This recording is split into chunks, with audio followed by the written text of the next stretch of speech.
I want to know about this truth seeking thing. When has that become such a priority in your journey that it becomes the title of your bio as a truth seeker? Well, it's interesting. I think Welcome to Office Hours. I'm David Meltzer, and I am super excited, not just because I have the best co hosts in the world on this show in season 7, but I am blessed to have our first guest, as I know you three are excited as well. This man has written more books than most people have read. He's sold more books than most people have seen. But it's interesting how his bio reads because you don't see Chicken Soup for the Soul anywhere in the bio. Jack, to me, is definitely a teacher, a storyteller beyond belief, a life changer for me, like Sharon Lecter as well. I got two of my life changing mentors here. But I love one of the attributes in his bio, which is truth seeker. Love that. That I love that. And so I'm going to start there first by welcoming the amazing Jack Canfield. Welcome to Office Hours. Thank you. Glad to be with you. All right, Jack, you've accomplished so much in your life, and we don't need to go through the long list because we don't have that much time of all the great accolades. I want to know about this truth seeking thing. When has that become such a priority in your journey that it becomes the title of your bio as a truth seeker? Well, it's interesting. I think probably back in graduate school, when I was studying to be an educator, a teacher, I taught history in school for a lot of years, and I really wanted to know how the world worked. What was the truth? What was the truth about religion, spirituality? How does the government really work? Not what they teach you in civics class, as we know all too well today. Um, and so I just wanted to know because if you knew, then you could relate to it and be more effective in the world. And so through reading, I've read over 3,000 books. I've taken 600 seminars. I've traveled to many countries to work with shamans and gurus and teachers and do retreats, 10-day meditation retreats, and meditation myself, constantly tuning into my intuition. I just wanted to know. I don't know why that is particularly, but it was always something that drove me. And Sharon, you're a truth seeker as well as a teacher, and as well, for me, a life changer.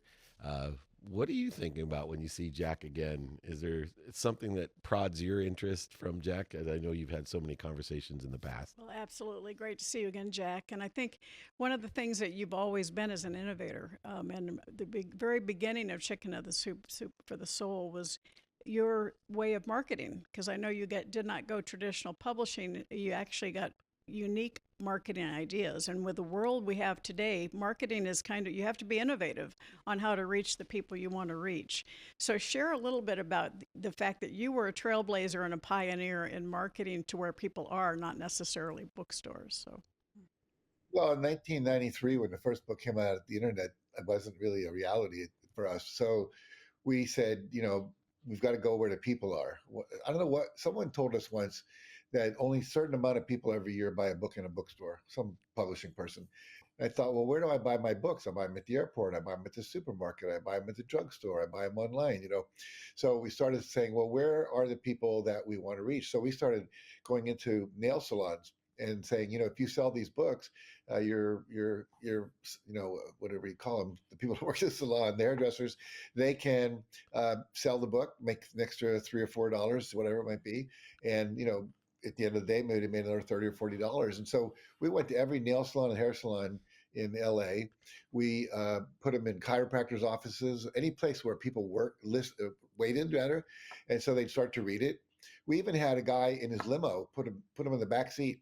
People would start to read the stories. They get to the airport. He go, "This is a great book. Where can I get it?" He said, "I got a whole box of them in my trunk." So we took out ads on billboards.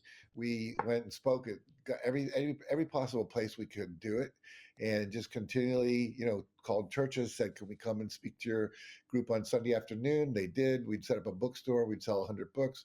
So it was just constantly saying, "Where are the people that we want to reach?" And then with Pet Lover Soul, we were in the PetSmart and those kind of places. So it was just a matter of like bypass. We called it bypass marketing, bypassing the usual ways to do it. And of course, we eventually got on TV and radio and that kind of thing as well. I did, Jack. I did love the "Read to Your Pet" campaign. I remember that one. He was selling chicken soup for the pets and the soul all at once. If you read to your pet, they would behave and listen to you more. They'd be happier. I'm just kidding. He's an amazing innovator. we have Melissa going for a second. Speaking of truth seeking. No, Jack knows me. He comes on the show because he's bullshit seeking, and he knows exactly where to find the bullshit. Right here on Office Hours with David Meltzer. I love the marketing strategy that he did. I mean, I went to like nail salons and all that stuff. I mean, that's amazing. Like who, like bypassing all that and going there. No wonder he sold so many. That's why I wanted to share it, because a lot of people don't know that part of the story, and it was incredible that they just found a way to, again, bypass the traditional publishing distribution. Of course, they got there quickly because of the success, but it's so important in today's world for people to think outside the box when it comes to marketing and say, how can I reach the people I need to reach? And that's why I wanted to bring it up. Yeah, that's awesome. Love that. I love that you bring up thinking outside the box, because when we go back to truth, people tend to think outside the box when it comes to their truth. And it's a very common saying these days where they say, my truth, find my truth. Jack, I'm just curious, when it comes to people finding their truth, do you believe there is a universal truth?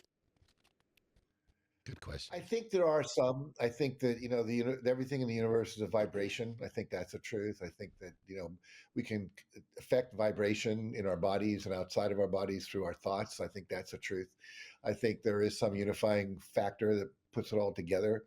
I just saw some pictures of the brain that they've just come out with recently, showing like one little axon and one little neuron and thousands and thousands of things connecting to it. And they were saying inside your brain, my computer has a terabyte of memory in it. And they say inside your brain, something smaller than the size of a pea has 1,000 terabytes. So it's like, I'm a big believer that there's some grand design. This didn't just, happen when the things crowd out of the ocean. I think there was much more involved with that. So for me, that's the truth. I think there is a higher power. We call it, the different beliefs we put around it are all individual and cultural and so forth and so on. And I think love is the answer to everything as well. Love and compassion and justice and fairness, and which are all aspects of love. So those are truths. And then everyone has their own experience, which they have to honor, your own things. So most people want to get people to believe their truth as opposed to, listen, here's my experience, here's your experience. What can we take away from that? What lessons can we learn? And is there something common that we all can agree on? And I think everybody, we just went through an election not long ago. And so what happens is we got all these people who are upset or not upset. And the reality is that, we need both sides of the continuum to keep things in balance, the yin and the yang, the light and the dark. And people forget that, and then they freak out and they think that their life's going to be forever ruined because of who's now in office. And the reality is, you go back, look at your life. Mm-hmm. I've lived through many, many presidents. I'm 80 years old, and no president has ever really affected my life. It's always up to me. What do I want to do with the way it is in the world? How am I going to respond to it? What am I going to create? And I think we look too often to someone outside to save us. And it's not where it's at. We are 100% responsible for our reality that we're creating. Yeah, but Bobby, it's interesting because I went on a campaign on my own during the election, which was, I don't care. I get one vote, and it's none of your business who I vote for. But beyond my vote, I know I'm going to be better off no matter who wins. Mm-hmm. And that was my campaign. Join me, right? Join me. You get your vote, and let's talk about how we're going to be better off no matter who wins. Absolutely. And I bet you all of us would be better off no matter who wins, which is why Jack and I have always been better off no matter who wins. So amazing, Bobby. I know you have that positive perspective as well. Yeah, I mean, from my perspective, when it comes to it, it's what do I have to do in my life depending on who wins, right? Mm-hmm. Like what changes. So obviously, each side has its own play. Each side has its own outcome. But okay, if this side wins, what do I change in my life to conduct myself to be successful there? And if this side wins, what do I do to be successful in that side? And that's the path, right? Yeah. Well, I want to live in the truth, right? I want to live in the truth every single day. I want to live in what I know that I can control and what I can do for myself, instead of saying, well, I'm not getting my fair shake because the election didn't go my way. It doesn't matter. You know, it's all up to you. It ain't up to anybody else. It's Well having a said. victor mentality instead of a victim Yeah, mentality. absolutely. Yeah, and if more people had that, the country would be a lot more successful, and there'd be a lot more people, you know, being successful in their own minds instead of stopping and saying, "Well, woe is me, and I can't get ahead." Like, no, you can just take a step, you know, get over that edge and move forward. Well, we got Jack waiting there for your question. Oh, Jack. So, you know, I love the fact that you were a history teacher. You're a historian. You traveled all over the place. You know, my question really comes down to what was your biggest takeaway in all of the travels that you did? You know, you wrote these books and you put all this great insight out there for people. What did you take away from it? Like, what in your life inspired you, not just to write these books, but really inspired you and touched you and said, "Hey, this is really meaningful to me out of everything that you did and you saw." Yeah, I think it started when I was a high school teacher and I had all black students. They didn't believe in themselves. They had low self-esteem. And so I started realizing I wanted to teach about that as much as anything else, and started studying people that were successful, things about setting goals and visualization and all that kind of stuff. And as I moved from that, then I started educating educators. Then I started, when the first Gulf War happened, all the education money dried up. That's when we started doing general public seminars, traveling around the world. I've spoken in 51 countries. And I think the thing I've noticed more than anything, to go to your question, is that people are pretty much the same all around the world. They have different religious leaders and beliefs, they have different cultural norms and things, but everybody wants to express themselves. Everybody wants the freedom to be themselves. Everyone wants to love and be loved. Everyone wants to somehow, raise healthy, happy children. What human beings at the basic level all want is to be noticed, to paid attention to, respected, appreciated, loved, and honored, and so forth. And that's universal. I don't care what country and whether I was in Qatar or Dubai or China or doesn't matter. It's all the same. And when you realize that, you realize that most of what separates us are just beliefs we have about what should or shouldn't be, and they're all just thoughts. Mm.